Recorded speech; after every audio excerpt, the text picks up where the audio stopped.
Наверное, несколько удивительно, что я ничего не говорю о масштабных протестах в Грузии, вызванных тем, что укрепившая свои позиции на выборах партия «Грузинская мечта» фактически решила отказаться от пути интеграции в ЕС. Не обсуждали мы это потому, что тема действительно сложная и чувствительная. Разобраться в ней совсем не так просто. С одной стороны, Грузия не абы какая посторонняя страна. Грузия, наряду с Арменией, стала домом для большинства антивоенных иммигрантов из России. Для кого-то промежуточной остановкой на пути в Европу, Израиль или США. Для кого-то эта страна стала новым домом. Невозможно смотреть на происходящее в Грузии отвлеченно. Сложившаяся там ситуация будет иметь влияние на политически активных россиян, в том числе на тех, кому в России грозит преследование. С другой стороны, пока ничто не говорит о том, что уверенная победа грузинской мечты на выборах – это результат каких-то очень масштабных фальсификаций, влияющих на результат. Свою пророссийскую ориентацию в последние годы мечта не скрывает, как и желание отказаться от интеграции с Евросоюзом. Прямо об отказе от интеграции никогда не говорилось, и никто не оспаривал соответствующее конституционное положение. Но мечта своими повседневными практиками делала все возможное, чтобы этого никогда не случилось. Копирование репрессивного законодательства об ЛГБТ и иноагентах не идет вразрез с тем, что партия обещала своим избирателям. В принципе, с некоторой натяжкой можно считать, что как минимум около половины избирателей Грузии, возможно и больше, в конкурентной борьбе проголосовали именно за тот курс, против которого люди сегодня протестуют на улицах.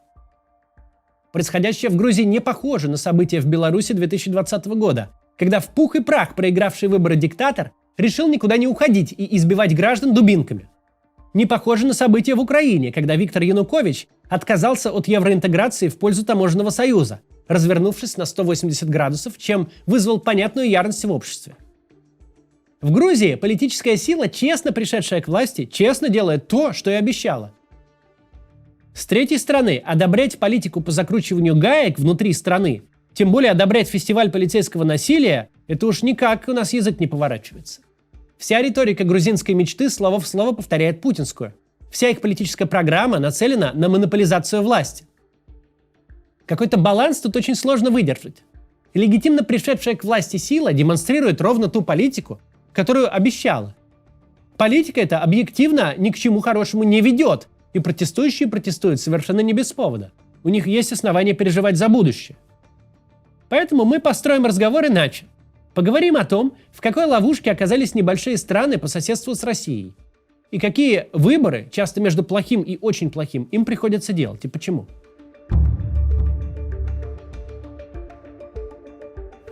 Существует такая теория, в полной мере подтверждаемая практикой. Теория о черном и белом рыцаре. Вкратце она сводится к тому, что большие государства транслируют свои порядки на маленьких соседей. Если региональный центр – демократия, то окружать его будут демократии или переходные режимы. Если в центре диктаторский режим, то вокруг него вырастут клоны поменьше. Происходит это естественным образом. Небольшие государства неизбежно будут копировать институты и повседневные практики тех региональных лидеров, на которых ориентируются. Это будет проявляться и в малом, сугубо практическом. Например, если у вас есть торговый партнер, государство, которое занимает доминирующую долю внешнего оборота, то логично сделать так, чтобы ваши регуляторная и налоговая политики плюс-минус походили на его. Если львиная доля инвестиций в вашу экономику приходит от одного крупного соседа, логично сделать так, чтобы деньги эти попадали в понятную соседу среду обитания. Чтобы отношения с местной бюрократией не отличались каким-то радикальным образом от порядков в его стране. Чем в более похожих правилах живут контрагенты, тем проще им торговать между собой. То же касается всей законодательной рамки.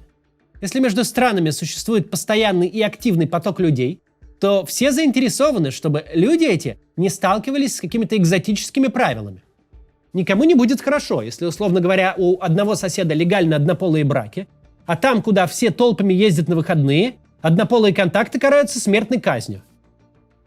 Любые страны-соседи смотрят друг на друга и копируют. Но если мы говорим о странах, население и экономика которых отличаются в десятки раз, то скорее маленькая страна будет подстраиваться под большую. И в этом нет никакого унижения или имперского зуда. Просто если в вашем торговом балансе кто-то занимает 70% и столько же в туристическом потоке, вы скорее заинтересованы в том, чтобы люди из этой страны чувствовали себя у вас как дома.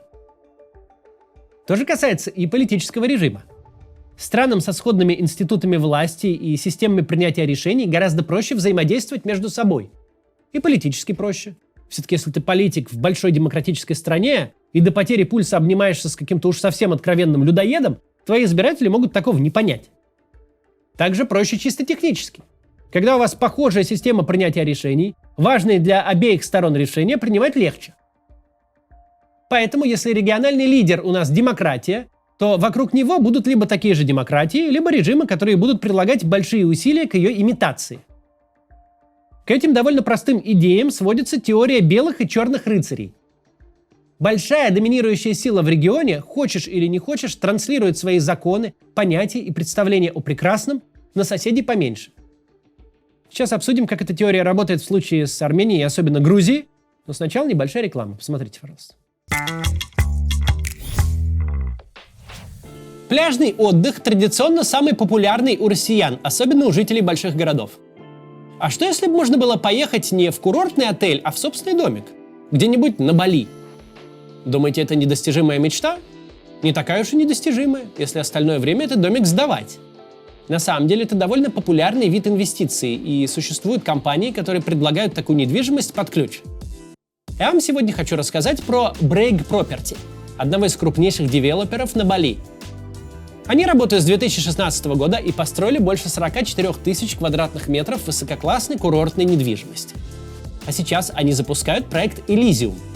Он расположен рядом с предыдущими объектами, то есть в уже обжитой зоне, и в 2 шагах от пляжа. Это тоже позволяет с большей вероятностью прогнозировать, что новый проект покажет такие же хорошие результаты, как и ранее запущенные проекты. Ведь, например, на уже построенном комплексе Болливуд загрузка за прошлый год составила 88%, что является довольно высоким показателем. В комплексе будут построены виллы и компактные апартаменты с собственным садом, балконом и видом на океан и горы. Кроме того, здесь запланировано 2500 квадратных метров общественных и коммерческих пространств. Рестораны и кафе, магазины и коворкинги, тренажерный зал, спа-центр, йога-студии, уединенные места для медитации и зоны отдыха с просторными бассейнами. При этом хлопот минимум, все сдается под ключ, в цену входят даже вилки и ложки. Все объекты застрахованы, застройщик дает гарантию 7 лет на качество постройки. Туристам недвижимость сдает управляющая компания, она же занимается уборкой, ремонтом и другими текущими вопросами. Вам остается только получать доход. Ну и, конечно, если вы захотите сами там отдохнуть, ваша вилла или квартира всегда к вашим услугам. Сейчас у Брейга действует акция. Вы оплачиваете только часть стоимости недвижимости, а оставшуюся часть можно будет гасить с доходов от аренды.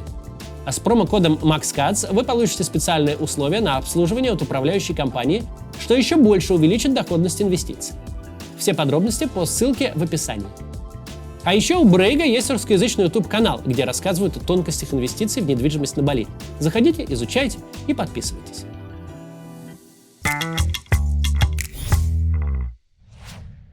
Продолжим. Грузия, равно как и Армения, находится в интересном положении. С одной стороны, обе эти страны расположены в регионе, где центров силы море, где происходят самые удивительные союзы, сталкиваются самые экзотические интересы. Тут тебе и Турция в союзе с Азербайджаном, тут тебе и Иран, через 2 шага Аравийский полуостров с его нефтегазовыми монархиями. Но проблема в том, что весь регион — это исламский мир со своими заморочками и собственной конкуренцией крупных мусульманских держав за влияние на мусульманские же страны поменьше. А Грузия и Армения тем временем страны сугубо христианской религии и культуры. Поэтому, несмотря на приступы ситуативной дружбы с ближайшими соседями, выбор, на кого ориентироваться, у них не стоит между Ираном, Саудовской Аравией и Турцией. Несмотря на географическое положение, Армения и Грузия скорее находятся в ситуации постсоветских республик Восточной Европы. Выбирают между ориентацией на Евросоюз или на Россию. В нормальной ситуации это был бы не выбор, а преимущество. Есть 2 очень крупные экономики. Евросоюз во много раз больше экономически, чем Россия, но зато с Россией мощные культурные и исторические связи, и она тоже большая. 2 небольшие христианские страны на Кавказе интересны и для Европы, и уж тем более для России, учитывая, что в обеих странах русским языком владеют почти все. Из такого удачного положения в нормальной ситуации можно было бы изобрести только экономическое процветание без сопутствующих издержек.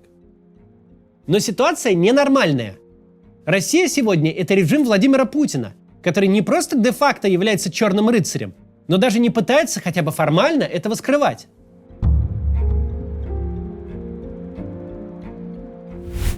Путин транслирует, что под понятие дружественности у него подходят только авторитарные режимы. И абсолютно неважно, какие усилия кто предпринимает для налаживания отношений с Россией. Идея о том, что начальство можно менять, и уж тем более менять под влиянием населения, такая идея Владимиру Путину органически неприемлема. Он не раз показывал, что ему глубочайшим образом без разницы, насколько соседний диктатор ему лоялен. Даже если это Лукашенко, который без конца вытирает о Путина ноги, его все равно будут поддерживать любой ценой. Ведь ценность его в том, что его режим подобен путинскому. Режим Путина не просто черный рыцарь, он черный рыцарь весьма агрессивный. Он не только не жалеет сил и средств на поддержку тех, кого считает дружественными себе, на навязывание соседям своей модели управления. Он еще вполне недвусмысленно транслирует идею силового решения любых вопросов. Либо вы со мной дружите, причем дружите одним конкретным способом, либо будете со мной воевать. Грузия же страна площадью с Курганскую область и населением с Тюменскую. Ее активная армия едва ли в 40 тысяч человек. Эта страна 16 лет назад уже воевала с Россией и, в отличие от той же Армении, имеет физическую с Россией границу. У Грузии есть реальные поводы опасаться масштабного вторжения. С точки зрения экономической, с точки зрения устойчивости политических институтов, выбор в пользу Евросоюза выглядит почти безальтернативным. Но у нас ненормальная ситуация. Ситуация, где есть огромный агрессивный сосед, который считает выбор в пользу ЕС выбором против него лично. Сосед этот знатно обломал зубы в своей идее взять Киев за 3 дня. Но за минувшие почти 3 года он милитаризировался, и, учитывая масштабы, Тбилиси, пусть не за 3 дня, а за месяц, выглядит вполне реализуемым планом. Пусть не сейчас, когда вся российская армия законсервирована в Украине, но в обозримой перспективе. Нынешнее грузинское правительство явно демонстрирует Путину всяческую лояльность и с удовольствием копирует его диктаторские практики, как закон об иноагентах, например.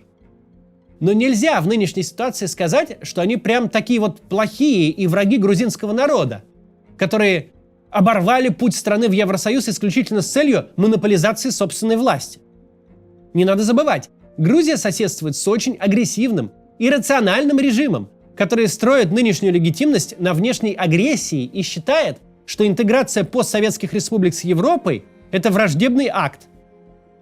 Грузинская мечта совершенно откровенно и прямо этот месседж использовала на выборах. Речь шла о том, что каким бы привлекательным ни был выбор в пользу белого рыцаря Евросоюза, у нас тут есть вооруженный до зубов рыцарь черный, который запросто превратит Тбилиси в Мариуполь. И ровно так они и писали на предвыборных плакатах. И этот месседж, очевидно, зацепился среди грузинских избирателей. Совершенно недвусмысленно давалось понять, что помимо экономических соображений есть и другие. У нас тут под боком абсолютно сумасшедший режим, который может развязать войну, если мы не будем демонстрировать какую-то степень лояльности ему и как-то копировать его практики. Конечно, это манипуляция. Но нельзя сказать, что это манипуляция ни на чем не основанная. Угроза вполне себе реальна. Пока в России такой режим, какой есть, страны региона не находятся просто перед выбором, с кем им лучше и выгоднее, какой политический строй для них более приемлем. Они в реальной физической опасности. Наличие такой угрозы, необходимость в любом случае как-то взаимодействовать и не слишком портить отношения с огромным и агрессивным соседом, все это будет искажать политику в регионе до тех пор, пока режим Владимира Путина остается у власти. В тот момент, когда в России произойдут перемены, в самом лучшем варианте переход к конкурентной демократии, такой переход сделает жизнь лучше не только для нас, но и для всего региона. Потому что на самом деле нет ничего более противоестественного, чем дихотомия между Россией и Европой. Европа – это естественный экономический и политический партнер России. Партнерство с Европой и с Россией должно быть не дилеммой для соседних государств, а возможностью. Единственное, что сейчас препятствует этому естественному положению вещей, это транслируемое Владимиром Путиным безумие. Безумие, заставляющее небольших соседей всерьез выбирать между всеми теми преимуществами, которые дает демократия и интеграция с Европой, и колоннами танков, идущими на их столицу. Очень легко относиться к таким мотивам с отстраненным высокомерием, говоря о том, что нужно выбирать принципы и институты, а не сиюминутные угрозы, когда ты сидишь в Германии, Канаде или в Штатах, когда выгоды от сближения с ЕС для Грузии очевидны, а танки сугубо эфемерны. Часть грузинских избирателей российские танки видели собственными глазами и не так давно. Для них эта угроза реальна, в отличие от жителей Ванкувера или Нью-Йорка. И вполне разумно смотреть на происходящее именно их глазами. Тогда мотивация что избирателей, что политиков становится гораздо прозрачнее. И нам с вами важно в этом всем разбираться и понимать, чтобы понимать, что происходит. До завтра.